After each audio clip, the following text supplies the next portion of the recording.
Hello दोस्तों, आज हम सीक्रेट मैरिज जुनूनी मोहब्बत का 19वां भाग लेके आए हैं। अगर आप हमारे चैनल पर पहली बार आए हैं तो चैनल को सब्सक्राइब करें ताकि कहानी के आगे के एपिसोड पब्लिश होते ही आपको नोटिफिकेशन मिल जाए।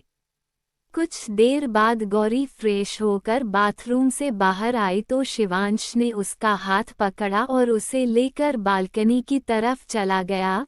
गौरी ने कुछ नहीं कहा, बस चुपचाप उसके साथ चलते हुए बालकनी में आ गई। शिवांश उसे लेकर बालकनी साइड बने पूल के पास आ गया। गौरी की नजरें झुकी हुई थी, उसने अभी तक भी चेहरा ऊपर कर नहीं देखा था। शिवांश उसके सामने खड़ा हो गया और उसे देखते हुए बोला, एक बार ऊपर तो देख लीजिए हमारी जान। उसकी बात सुनकर गौरी ने धीरे से चेहरा ऊपर उठाकर देखा तो नजरें सीधे शिवांश से जा मिली, जो आंखों में बेशुमार प्यार लिए उसे ही देख रहा था। गौरी एकटक उसकी आंखों में देखने लगी, पर जैसे ही उसे अपनी नाराजगी याद आई उसने उससे अपनी नजरें फेर ली। तभी उसकी नज़र वहां हुई सजावट की तरफ गई। गौरी हैरानी से सब तरफ देखने लगी। पूल के पास एक टेबल और 2 चेयर्स लगी हुई थी जिस पर बहुत सारी डिशेस रखी हुई थी। पूल के पानी में गुलाब की पंखुड़ियां तैर रही थी और उसके चारों तरफ दिए जल रहे थे। ये सब देखकर गौरी जितनी हैरान थी उतनी ही ज्यादा खुश भी थी। वो अपनी चमकती आंखों से सब तरफ देख रही थी। उसके चेहरे की खुशी देख शिवांश को सुकून सा मिला। वो देखते हुए बोला, पसंद आया। उसकी बात सुनकर गौरी ने उसकी तरफ देखा और चाहते हुए बोली, बहुत ज्यादा। इस समय वो ये भी भूल गई थी कि वो अपने पति से नाराज थी। वो बस खुश होकर सब तरफ देख रही थी। शिवांश ने वहां बहुत ही खूबसूरत तरीके से डेकोरेशन की हुई थी। उसे देखते हुए शिवांश प्यार और आदर से बोला, आइए पहले खाना खा लीजिए और अपना व्रत खोल लीजिए। ये बोल उसने गौरी के लिए चेयर खींची और उसे बैठने का इशारा किया, पर तभी गौरी उसे देखते हुए नाराजगी से अपना चेहरा फेर लिया और उसकी तरफ पीट कर खड़ी हो गई। ये देख शिवांश हैरान हो गया। उसे तो लगा था कि उसने इतना कुछ किया है तो ये देख उसकी बीवी मान जाएगी, पर ये तो अभी गुस्सा है। शिवांश को साकेत की बात याद आई जब उसने कहा था कि गौरी आसानी से नहीं मानेगी। शिवांश को लगा था कि वो अपनी मासूम सी मिश्री को जल्दी मना लेगा, पर अब उसे लग रहा था कि शायद साकेत ने सही ही कहा था। गौरी इतनी आसानी से मानने वाली नहीं थी।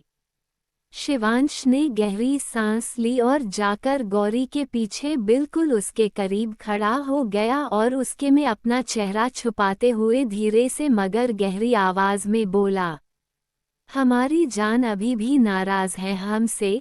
पति की करीबी से और उसकी ऐसी आवाज सुनकर गौरी मदहोश होने लगी। दिल की धड़कनें बढ़ गई। उसके चेहरे पर एक मुस्कान थी जिसे उसने जल्दी से छुपा लिया। शिवांश की बात सुनकर वो पीछे नहीं घूमी, ना उसने कुछ कहा। ये देख शिवांश ने उसे कंधों से पकड़ अपनी तरफ घुमाया और उसके चेहरे को अपने हाथों में भर उसकी नाक से अपनी नाक रगड़ते हुए शिद्दत से बोला, तो बताए ऐसा क्या करें कि आप मान जाएं? आप जो बोलेगी हम वो करेंगे, पर हम आपकी नाराजगी बर्दाश्त नहीं कर सकते। गौरी ने उसकी तरफ देखा पर कुछ बोली नहीं। ये देख शिवांश उससे थोड़ा दूर हुआ और धीरे से उसके सामने घुटनों के बल बैठ गया और अपने कान पकड़ लिए। ये देख गौरी की आंखें हैरानी से बड़ी हो गई। अपने पति को अपने सामने ऐसे घुटनों पर देख उसे बिल्कुल अच्छा नहीं लगा। उसकी आंखें नम हो गई। हाँ, वो शिवांश से नाराज थी, पर शिवांश ने उसके लिए इतना कुछ किया था। ये देख उसकी नाराजगी दूर हो गई थी। अभी वो बस उसे परेशान कर रही थी। उसे नहीं पता था कि शिवांश उसके सामने ऐसे घुटनों के बल बैठ जाएगा। उसने जल्दी से शिवांश के हाथों को पकड़ उसके कानों से अलग किया और भावुक होते हुए बोली, यह क्या कर रहे हैं? प्लीज उठ जाए। हम नहीं हैं नाराज आपसे, हम बस आपको थोड़ा परेशान कर रहे थे। गौरी की नम आंखों को देख शिवांश घबरा गया। वो जल्दी से खड़ा हुआ और गौरी के चेहरे को हाथों में भरते हुए बोला, क्या हुआ जान, आप रो क्यों रही है?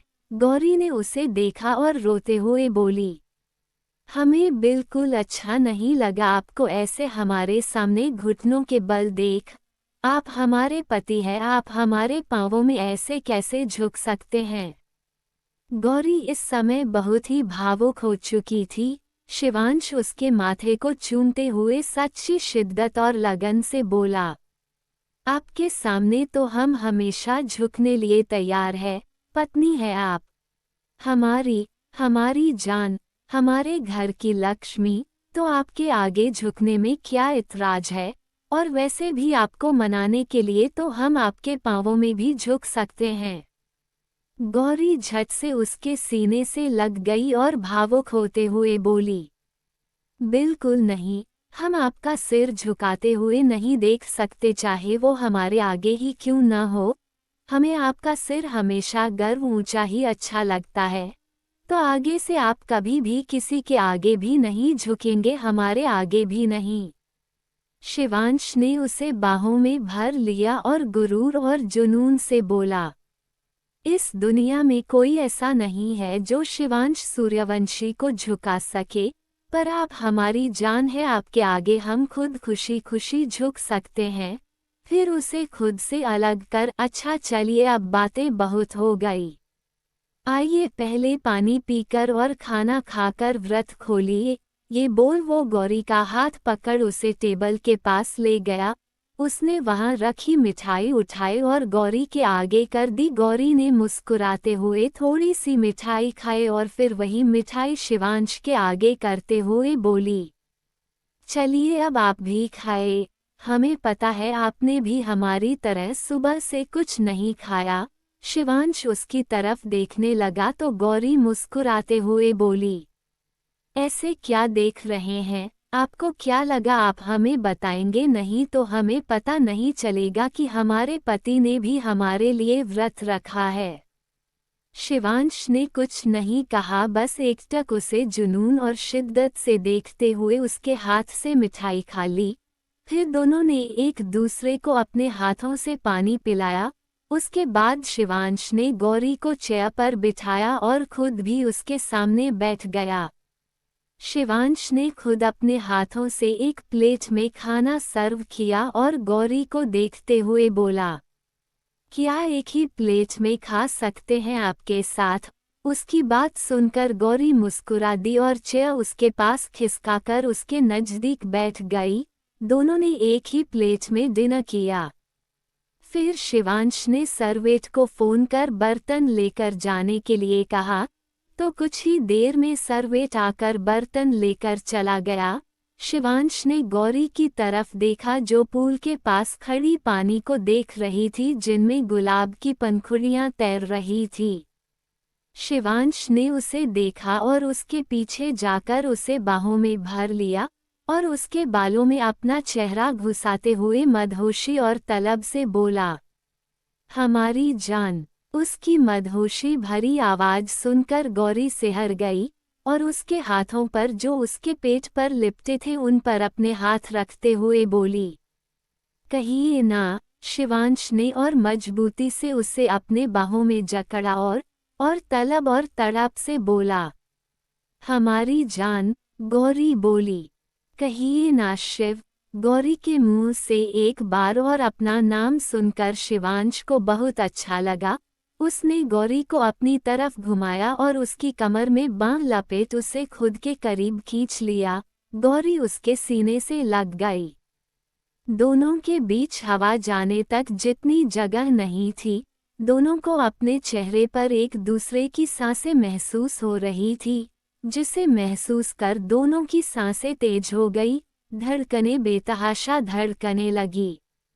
शिवांश एकटक उसे अपनी जुनूनी और शिद्दत भरी निगाहों से देखते हुए थोड़ा हिचकिचाते हुए बोला, हमारी जान, क्या हम आज आपके साथ, मतलब आप और मैं आज।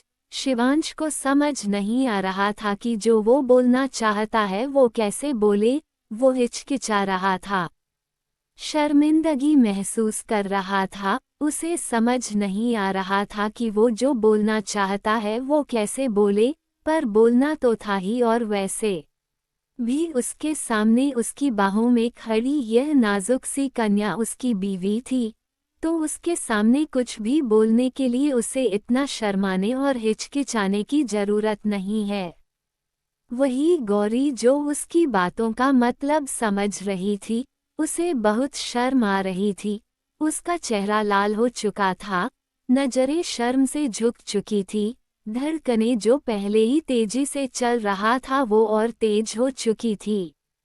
अब तो ऐसा लग रहा था जैसे उसका दिल किसी भी समय सीने से निकलकर बाहर गिर पड़ेगा। शिवांश ने गहरी सांस ली और उसे देखते हुए बोला, क्या आज रात फिर से आप और हम एक हो सकते हैं? क्या हम फिर से एक बार आपको अपना बना सकते हैं? क्या हम आपको एक बार फिर से महसूस कर सकते हैं? गौरी उसके शर्ट के बटन को देखते हुए धीरे से मगर शर्माते हुए बोली, आप पूछ क्यों रहे हैं? आपका हक है हम पर। शिवांश ने उसके नाक से अपनी नाक रगड़ी और प्रेम और शिद्दत से बोला, सिर्फ हमारा ही हक है, पर आपकी मर्जी भी जरूरी है। अगर आप मना करेगी तो हम आपके करीब नहीं आएंगे। उसकी बात सुनकर गौरी आंखें में कई उम्मीदें और अरमान लिए अपने पति की तरफ देखने लगी। पत्नी की उम्मीद और जज्बातों भरी आंखें देख शिवांश का दिल धक धक करने लगा, सांसें तेजी से चलने लगी, अरमान सातवें आसमान पर पहुंचने लगे। उसने बेताबी और बेकरारी से गौरी के चेहरे को अपने हाथों में थाम लिया और उसे देखते हुए बेचैनी और तड़प से बोला, चूम ले आपको, आपके इन लबों का रस पी ले हमारी जान। उसकी बात सुनकर गौरी ने पलकें झपका दी, तो बीवी की इजाजत मिलते ही शिवांश ने उसके होठों पर अपने होंठ रख दिए और बेताबी से उसके होठों को चूमने लगा। गौरी की आंखें बंद हो गई। उसने मजबूती शिवांश की शर्ट को पकड़ लिया और उसका साथ देने लगी, पर शिवांश की स्पीड को मैच कर पाना उसके बस में नहीं था। शिवांश बेसब्रा होकर उसके होठों को बेतहाशा चूमे जा रहा था। उसका एक हाथ गौरी की कमर को मसल रहा था और दूसरा हाथ उसकी कमर पर चल रहा था। लगभग 20 मिनट बाद जब गौरी को सांस लेने में दिक्कत होने लगती है तो शिवांश उसके होठों को छोड़ देता है। उसके छोड़ते ही गौरी लंबी लंबी सांसें लेने लगती है। शिवांश गहरी सांसें लेते हुए उसे ही देख रहा था। जैसे ही गौरी थोड़ा शांत होती है, शिवांश उसके चेहरे को हाथों में भर अपनी जुनूनी और शिद्दत भरी आवाज में बोलता है, करना चाहते हैं? जाइए, चेंजिंग रूम में आपके लिए कुछ रखा है, जल्दी पहन कर आइए। आज हम कुछ अलग, कुछ स्पेशल करना चाहते हैं। शिवांश बोला, जानते हैं हमेशा संस्कारों और मर्यादा में रहे हैं, पर आज कुछ अलग। उसकी बात सुनकर गौरी शर्मा जाती है।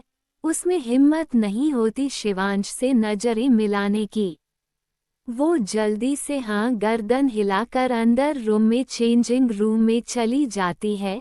शिवांश उसे जाते देख अपनी दाढ़ी को मसलते हुए चेहरे पर कातिल मुस्कान लिए अपनी जुनूनी आवाज में बोलता है, आज की रात बहुत स्पेशल होगी हमारी जान। यहाँ आज हम सब कुछ अलग और अलग अंदाज में करेंगे। ये बोल वो पूल की तरफ देखता है, फिर मुस्कुराते हुए अपनी शर्ट और पेंट निकाल वहीं रख देता है। इस समय वो सिर्फ बॉक्स में था। एक नज़र शिद्दत से अंदर रूम की तरफ देखता है, फिर पूल में उतर जाता है।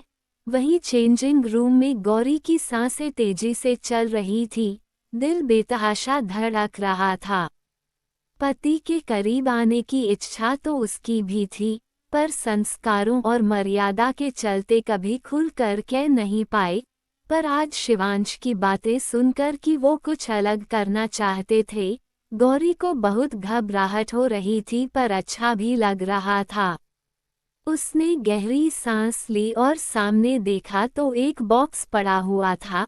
गौरी उसके पास गई और उसने उस बॉक्स को खोल अंदर रखी ड्रेस निकाली तो आंखें हैरानी से बड़ी हो गई, चेहरा शर्म से लाल पड़ गया। उसे समझ नहीं आया कि शिवांश उसके लिए यह क्या लाया है। तभी उसकी नज़र बॉक्स के अंदर रखी चिट पर गई। उसने चिट निकाली और पढ़ने लगी, जिस पर लिखा था, हमारी जान, जानते हैं आप ये पहनने में कंफर्टेबल नहीं होंगी, पर सच कह रहे हैं, हम आपको एक बार इसमें देखना चाहते हैं। प्लीज़ हमारे लिए एक बार यह पहन लीजिए, हम आपका इंतजार कर रहे हैं, जल्दी आइए, आपके शिव। गौरी ने उस चिट को वापस बॉक्स में रखा और गहरी सांस लेकर ड्रेस लेकर बाथरूम में चली गई। शिवांश पूल में दीवार से लगकर खड़ा था। उसके दोनों हाथ आजू बाजू फैलाकर दीवार पर रखे थे। इस समय वो बहुत ही आकर्षक लग रहा था। तभी उसके कानों में पायल की मधुर ध्वनि सुनाई देने लगी। उसकी आंखें सुकून से बंद हो गई। शिवांश समझ गया कि उसकी पत्नी, उसकी मिश्री उसके करीब आ रही है। शिवांश की धड़कनें बढ़ गई, सांसें तेजी से चलने लगी, जैसे जैसे गौरी उसके नजदीक आ रही थी। उसकी धड़कनों की रफ्तार बढ़ती जा रही थी। दरवाजे की तरफ उसकी पीठ थी, इसलिए उसने अभी तक गौरी को देखा नहीं था, पर वो महसूस कर सकता था कि इस समय उसकी बीवी बहुत ही ज्यादा आकर्षक लग रही होगी। गौरी पूल से थोड़ी सी दूरी पर आकर खड़ी हो गई। उसकी धड़कनें बढ़ी हुई थी। वो हिचकिचा रही थी, शर्मा रही थी, क्योंकि जो ड्रेस उसने पहनी थी उसमें उसे बहुत शर्म आ रही थी। तभी शिवांश ने पीछे घूम उसकी तरफ देखा तो उसके होश उड़ गए। अपने सामने ऐसी बेमिसाल खूबसूरती देख उसकी आंखों में दीवानगी और जुनूनियत छाने लगी। शिवांश की लाइट ड्रेस में गौरी कुछ इस तरह लग रही थी। पति की ऐसी जुनूनी नजरें देख गौरी खुद में सिमटने लगी और खुद को छुपाने की कोशिश करने लगी। गौरी को देखते हुए शिवांश पूल से बाहर आ गया और उसके सामने खड़ा हो गया। गौरी की नजरें झुकी हुई थी। ऐसे कपड़ों में पति के सामने उसे बहुत शर्म आ रही थी। उसकी हिम्मत नहीं हो रही थी पति से नजरें मिलाने की। शिवांश ने उसे कमर से पकड़ अपने नजदीक खींच लिया और उसकी कमर को कस कर पकड़ लिया। गौरी उसके सीने से लग गई और उसके हाथ शिवांश के निर्वस्त्र सीने पर आ गए। दोनों के दिल की धड़कनें बढ़ी हुई थी। यहाँ गौरी की आंखों में श्रम थी, वहीं शिवांश की आंखों में शिद्दत और जुनून दिखाई दे रहा था, जो अपनी पत्नी के लिए था। उसने गौरी के बालों में चेहरा छुपाया और उसकी महक लेते हुए मदहोशी में बोला, हमारी जान, हम बता नहीं सकते कि आपको ऐसे देख किस तरह खुद को कंट्रोल कर रहे हैं। मन कर रहा है पूरी रात आपको अपनी बाहों में दबोच कर रखे और अपनी पूरी ताकत आप पर लगा दे। पर क्या करें, आप है इतनी नाजुक सी कि आपको तकलीफ देने का मन नहीं करता। पर सच कह रहे हैं, आज हमसे सच में कोई गुस्ताखी हो जाएगी, इसलिए पहले से ही आपसे माफ़ी मांगते हैं। उसकी बात सुनकर गौरी को घबराहट भी हो रही थी और शर्म भी आ रही थी। शर्म के कारण उसका चेहरा शर्म से लाल हो गया और चेहरे पर मुस्कान आ गई। शिवांश ने उसकी कमर को मसला और उसे देखते हुए शिद्दत से बोला, कर ले आज गुस्ताखी आपके साथ, दे आपको आज थोड़ा दर्द, थोड़ी जाती दिखा दे आपके साथ। उसकी बात सुनकर गौरी हिम्मत कर उसकी तरफ देखा और प्यार से अपनी पलकें झपका दी। ये देख शिवांश के चेहरे पर एक मुस्कान आ गई। उसने बिना देरी किए बीवी के होठों को अपने होठों में कैद कर लिया और बेतहाशा उसे चूमने लगा। गौरी ने भी अपनी बाहों उसके गले में लपेट दी और उसका साथ देने लगी। गौरी का साथ पाकर शिवांश ने अपनी किस को और भी डीप कर दिया। अब वो और भी डीपली उसे चूमने लगा। ऐसे ही उसे किस करते हुए ही शिवांश ने उसे अपनी गोद में उठा लिया और उसके पैरों को अपनी कमर पर लपेट लिया और उसे लेकर पूल की तरफ बढ़ने लगा। शिवांश पूल के बीचों बीच खड़ा था। गौरी अभी भी उसकी गोद में थी और दोनों एक दूसरे को चूम रहे थे। 20 मिनट बाद जब गौरी को सांस लेने में दिक्कत होने लगती है तो शिवांश उसके होठों को छोड़ देता है और उसकी तरफ देखता है, जो गहरी सांसें ले रही थी। शिवांश भी अपनी तलब और तड़प भरी नज़रों से उसे देखते हुए अपनी सांसों को कंट्रोल करने की कोशिश कर रहा था। तेज सांसें लेने की वजह से गौरी का सीना ऊपर नीचे हो रहा था, जिसे देख शिवांश बेकाबू हो रहा था। वो गौरी को अपनी गोद से उतार पूल में खड़ा कर देता है और जल्दी से उसका श्रग निकालकर साइड फेंक देता है और जल्दी से उसकी अपइनव्या को भी उससे अलग कर देता है। ये देख गौरी शर्माने लगती है और खुद में सिमटने लगती है और अपने हाथों को क्रॉस कर खुद को छुपाने की कोशिश करने लगती है। ये देख शिवांश उसके हाथों को प्यार से चूम हटा देता है और उसके सीने पर होंठ फिराते हुए बहुत मदहोशी से बोलता है, अब तो अभी से शर्माने लगी हमारी जान, अभी तो हमने कुछ किया ही नहीं। ये बोल वो उसके सीने को चूमने और काटने लगता है। गौरी सिसकियां और आहें निकल रही थी। तभी शिवांश जोर से उसके सीने पर काट लेता है, जिससे गौरी के मुंह से एक दर्द भरी आह निकलती है। शिव प्लीज धीरे, आज नहीं हमारी जान, इसलिए आज हम पहले से माफी मांग चुके हैं। ये बोल वो और तेजी से उसके सीने पर अपने होठों से चलाने लगता है और ऐसे ही नीचे बढ़ते हुए उसकी कमर और पेट को बेतहाशा चूमने और काटने लगता है। गौरी का एक हाथ उसके बालों में था, जिससे उसने उसके बालों को मजबूती से पकड़ रखा था और उसका दूसरा हाथ उसके कंधे पर था। तभी शिवांश उसे कमर से पकड़ पूल की दीवार पर बिठा देता है और उसका एक पैर पकड़ उसे चूमते हुए ऊपर की तरफ बढ़ने लगता है। उसके होंठ गौरी के घुटनों से होकर उसकी जांघों और ऊपर बढ़ रहे थे, जिससे गौरी की सिसकियां निकल रही थी।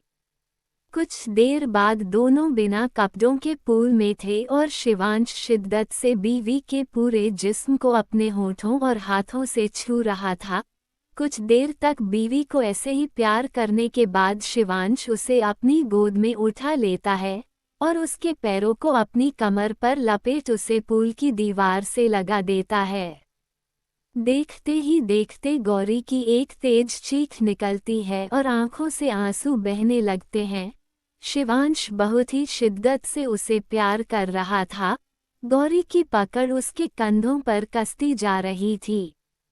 गौरी को बहुत दर्द भी हो रहा था, क्योंकि आज शिवांश कुछ ज्यादा ही शिद्दत से उसे प्यार कर रहा था, पर पति का प्यार पाकर उतना ही सुकून भी मिल रहा था।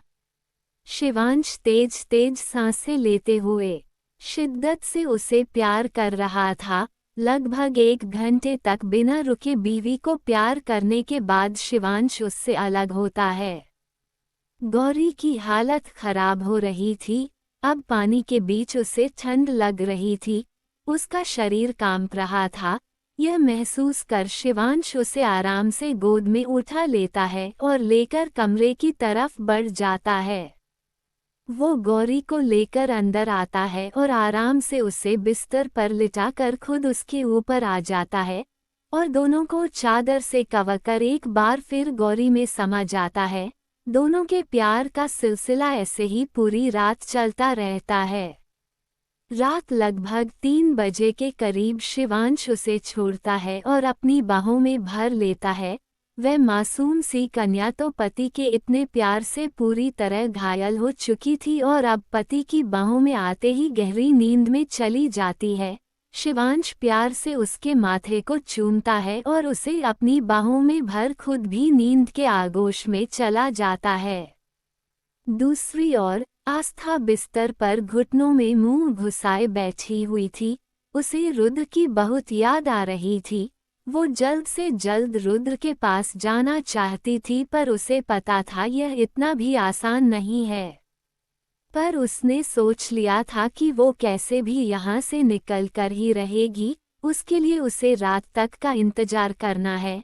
वो ये सब सोच ही रही थी जब रूम का दरवाजा खुला। आवाज सुनकर आस्था ने चेहरा ऊपर कर दरवाजे की तरफ देखा तो सामने खड़े इंसान को देख आंखों में नफरत उभर आई। पहले तो उसे लगा था कि शायद उसे कुछ गलत फहमी हुई है, पर सामने खड़े इंसान को देख उसके मन में गुस्सा और नफरत भर गई। वो घूरकर सामने खड़े अभिमन्यु की तरफ देखने लगी जो उसे ही देख रहा था। तभी उसने दरवाजे की तरफ देख इशारा किया तो एक सर्वेंट जो पहले भी आस्था के रूम में आई थी वो अंदर आई। उसके हाथों में खाने की थाली थी। सर्वेंट ने खाने की थाली को आस्था के सामने बिस्तर पर रख दिया और कमरे से बाहर चली गई। अभिमन्यु ने आस्था की तरफ देखा जो उसे गुस्से और नफरत से घूर रही थी और बोला, जानते हैं अभी आप बहुत गुस्से में हैं और आपका गुस्सा करना लाजमी भी है। हम आपको ऐसे बिना आपकी मर्जी के यहाँ लेकर आए हैं, पर हम आपको सब कुछ बताएंगे, पर उससे पहले आप खाना खा लीजिए, फिर आराम से आपको आपकी सच्चाई है अवगत कराएंगे जिससे अभी आप अनजान हैं। आस्था उसकी तरफ गुस्से में देखते हुए बोलती है, क्या चाहिए तुम्हें? क्यों किडनैप किया है हमें? अभिमन्यु बोला, सब बताएंगे, पर पहले आप खाना खा लीजिए। आस्था बोली, नहीं, पहले बताओ क्यों लाए हो हमें यहाँ पर? क्या बिगाड़ा है हमने तुम्हारा? देखो हमें जाने दो, वरना अगर रुद्र जी को पता चल गया तो वो तुम्हें छोड़ेंगे नहीं। आस्था की बात सुनकर अभिमन्यु हंसते हुए बोलता है, रुद्र तो तब कुछ कर पाएगा जब उसे पता होगा कि आप कहाँ हैं। आस्था बोला, हमारे रुद्र जी हमें ढूंढ लेंगे, फिर देखना वो तुम्हारा क्या हाल करते हैं। अभिमन्यु बोला, वैसे तो रुद्र आपको ढूंढ नहीं पाएगा, अगर उसने आपको ढूंढ भी लिया तो भी आपको यहाँ से लेकर नहीं जा पाएगा, क्योंकि इस समय आप मुंबई में नहीं राजस्थान में हैं और राजस्थान में हमारा राज चलता है। हमारी मर्जी के बिना यहाँ कुछ नहीं होता। अभिमन्यु की बात सुनकर आस्था चौंक जाती है कि वो इस समय राजस्थान में है। अंदर ही अंदर उसे डर लग रहा था। वो रुद्र को याद कर रही थी, उसके जल्दी आने की दुआ कर रही थी, पर उसने अपना डर अपने चेहरे पर नहीं आने दिया। वो अभिमन्यु को देखते हुए हल्का मुस्कुराते हुए बोली, तुम्हें लगता है कि तुम हमारे रुद्र जी को रोक सकते हो? वो आएंगे और हमें लेकर जाएंगे।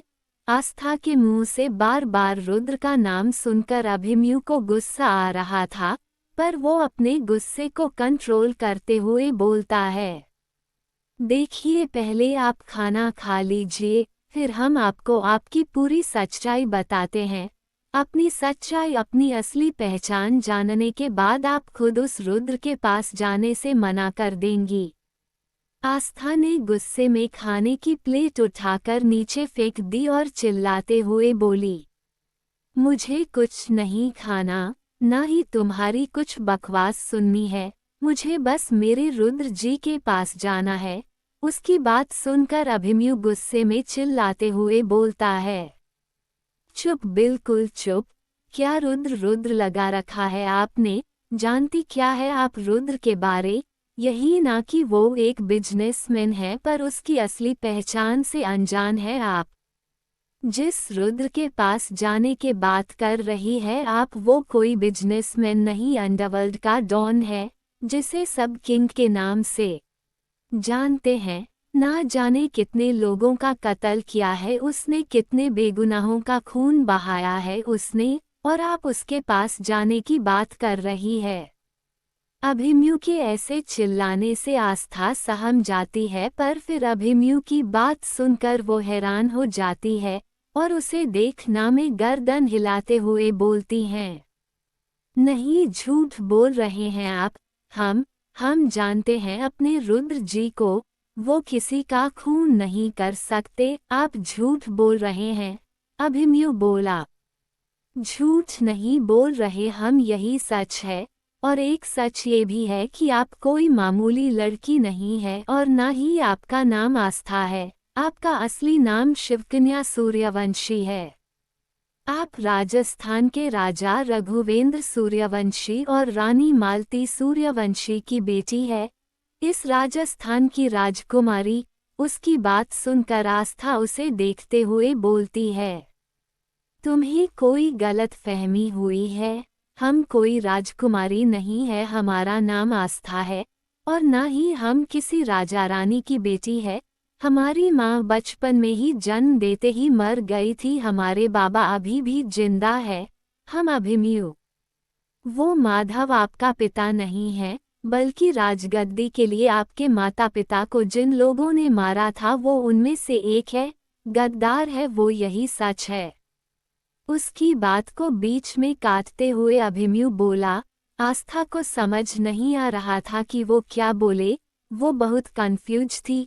उसने गहरी सांस ली और खुद को शांत करते हुए धीरे से बोली, देखिए, आपको कोई गलतफहमी हुई है, हम बता रहे हैं हम कोई राजकुमारी नहीं है, प्लीज हमें जाने दीजिए, हमें रुद्र जी के पास जाना है, वो हमें ढूंढ रहे होंगे। बार बार आस्था के मुंह से रुद्र का जिक्र सुनकर अब अभिमन्यु का गुस्सा कंट्रोल नहीं हुआ और वो गुस्से में चिल्लाते हुए बोला, रुद्र रुद्र रुद्र, अब आपकी जुबान पर उस रुद्र का नाम भी नहीं आना चाहिए, और कहीं नहीं जा रही आप, अब से यहीं पर रहेंगी आप। कल हमारी शादी होगी और परसों राज्याभिषेक होगा आपका, आप राजस्थान की राजगद्दी पर बैठेगी जिसकी असली वारिस आप है। उस बात सुनकर आस्था घबरा गई और उसे देखते हुए बोली, आप मजाक कर रहे हैं ना? अभिमन्यु बोला, बिल्कुल नहीं, कल आपकी और हमारी शादी होगी। उसकी बात सुनकर आस्था को गुस्सा आ गया और वो चिल्लाते हुए बोली, बिल्कुल नहीं, हम आपसे शादी नहीं करेंगे। तभी दरवाजे के पास से एक औरत की आवाज आई, फिर अपने माँ बाप के कातिलों को ऐसे ही छोड़ देंगी? आवाज सुनकर अभिमन्यु और आस्था ने दरवाजे की तरफ देखा। यहाँ अभिमन्यु के चेहरे पर कोई भाव नहीं थे, वहीं आस्था उस औरत को पहचानने की कोशिश कर रही थी और उसकी कहीं बात को समझने की कोशिश कर रही थी। दूसरी तरफ रुद्र इस समय सूर्यवंशी महल के हॉल में खड़ा था। यहाँ उसके सामने प्रदीप जी और शिवांश खड़े थे। अंजना जी और गौरी भी वही एक साइड खड़ी थी। शिवांश ने रुद्र की तरफ देखा और बोला, कहिए मिस्टर सिंह, यहाँ कैसे आना हुआ? रुद्र ने एक नज़र उसकी तरफ देखा और प्रदीप जी की तरफ देखकर बोला, राजकुमारी शिवकन्या। ये नाम सुनकर प्रदीप जी, शिवांश और अंजना की आंखों के सामने एक छोटी सी 6 महीने की बच्ची का चेहरा आ गया, जो बिल्कुल किसी गुड़िया के जैसी थी। प्रदीप जी और अंजना जी की आंखें नम हो गई। शिवांश के चेहरे पर कोई भाव नहीं था, वो चुपचाप खड़ा रुद्र को देख रहा था, पर उसकी आंखों में एक अलग ही दर्द नजर आ रहा था। वहीं गौरी चुपचाप खड़ी सब समझने की कोशिश कर रही थी। तभी प्रदीप जी रुद्र को देखते हुए अपनी लड़खड़ाती आवाज में बोले, आप कैसे जानते हैं उनके बारे में? रुद्र ने गहरी सांस ली और उन्हें देखते हुए बोला, मैं आपको सब बताऊंगा, पर पहले हमारी मदद कीजिए उन्हें वापस लाने में। उसकी बात सुनकर शिवांश बोला, वापस लाने में मतलब? रुद्र बोला, मतलब ये कि अभिमन्यु उन्हें किडनैप कर यहाँ राजस्थान ले आया है, ताकि 2 दिन बाद होने वाले राज्य अभिषेक में वो उनके सहारे खुद राजगद्दी पर बैठ सके। उसकी बात सुनकर प्रदीप जी और शिवांश को सब कुछ समझ आ गया।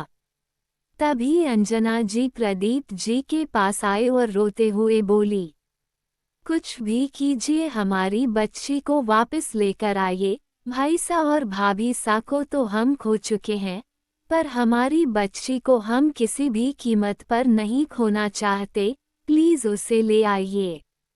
प्रदीप जी ने उन्हें शांत करवाया और सोफे पर बिठा कर बोले, आप शांत हो जाए और फिक्र मत कीजिए, इस बार हम हमारी बच्ची को कुछ नहीं होने देंगे। हमारे भाई और भाभी सा की आखिरी निशानी है वो, पहले हम उसे दुश्मनों की चाल से बचा नहीं पाए थे, पर इस बार हम उन्हें कुछ नहीं देंगे। शिवांश ने किसी को फोन किया और जल्द से जल्द अभिमन्यु की लोकेशन पता लगाने के लिए कहा। लगभग 15 मिनट बाद ही उनके पास अभिमन्यु की लोकेशन आ चुकी थी। शिवांश और रुद्र जल्दी से अपने आदमियों के साथ लोकेशन की तरफ निकल गए। प्रदीप जी भी उनके साथ ही थे। वहीं गौरी अपनी सासू माँ को संभाल रही थी, हालांकि उसे कुछ पता नहीं था, पर फिलहाल उसने किसी से भी कुछ भी पूछना बेहतर नहीं समझा। वो बस शांति से अपनी सास को संभाल रही थी। आगे के एपिसोड सुनने के लिए बने रहे मेरे साथ। कहानी पसंद आई हो तो वीडियो को लाइक, शेयर और कमेंट करें।